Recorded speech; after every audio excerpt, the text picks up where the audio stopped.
The New Brunswick Armed Forces have trained to fight wildfires and are ready to help Nova Scotia if needed.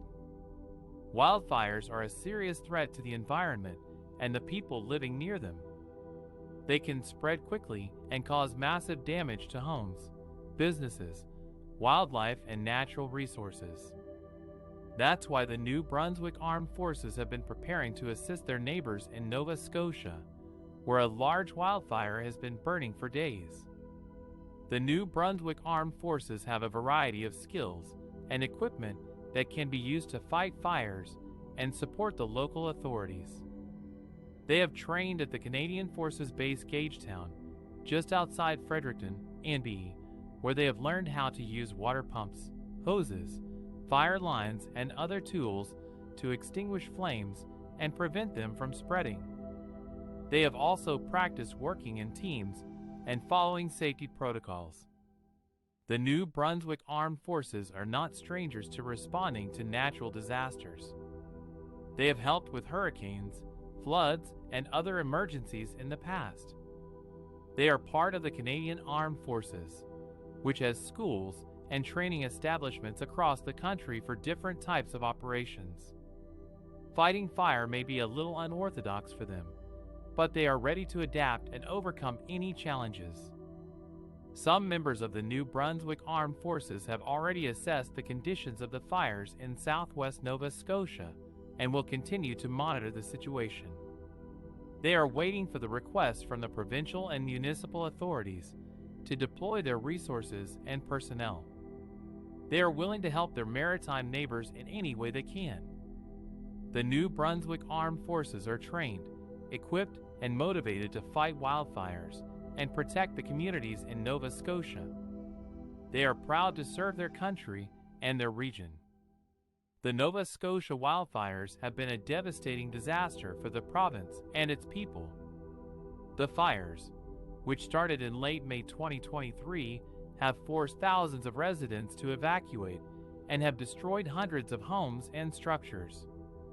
According to officials, the fires are unusually large and fast-moving for Nova Scotia, which has a humid and moderate climate influenced by the Atlantic Ocean. The fires are also believed to be mostly caused by human activity, such as campfires, cigarettes, or power lines. The largest and most destructive fire is the Tantallon Fire near Halifax, which prompted a local state of emergency and burned more than 10,000 hectares of land. The fire threatened several suburban communities northwest of the city and consumed several homes. Another major fire is the Barrington Lake Fire in the western part of the province, which burned more than 8,000 hectares and forced hundreds of people from their homes. The fire also damaged wildlife habitats and water sources. The fires have been difficult to contain and control due to the dry and windy conditions that have prevailed in the region. The province has received low snowfall this winter and an exceptionally dry spring, followed by a scorching heat wave in late May that pushed temperatures above 30 degrees Celsius. The lack of moisture and the high temperatures have created ideal conditions for the fires to spread rapidly and unpredictably. To help fight the fires, the federal government has sent in the military, which has deployed more than 500 troops and several aircrafts to assist the local firefighters. The military has been providing logistical support, air surveillance, water bombing, and ground operations. The troops have also been trained on how to fight wildfires safely and effectively.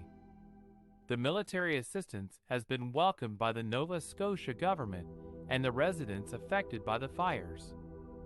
The Premier of Nova Scotia, Tim Houston, has thanked the armed forces for their help and praised their professionalism and dedication. The residents have also expressed their gratitude and appreciation for the soldiers who have risked their lives to protect their homes and communities.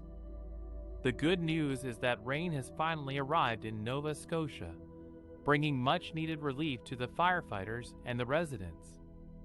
The rain has helped to dampen the flames and slow down their spread, allowing the firefighters to gain more control over the fires. Officials have said that the fires are now largely contained and that some evacuation orders have been lifted. However, they have also warned that the fires are not yet extinguished and that people should remain vigilant and cautious. The Nova Scotia wildfires have been a tragic event that has caused immense damage and suffering. However, they have also shown the resilience and solidarity of the people of Nova Scotia and Canada. The efforts of the firefighters, the military, and the volunteers have been remarkable and inspiring. The support and generosity of the donors and the organizations have been overwhelming and heartwarming. The Nova Scotia wildfires have demonstrated how people can come together in times of crisis and overcome adversity with courage and compassion.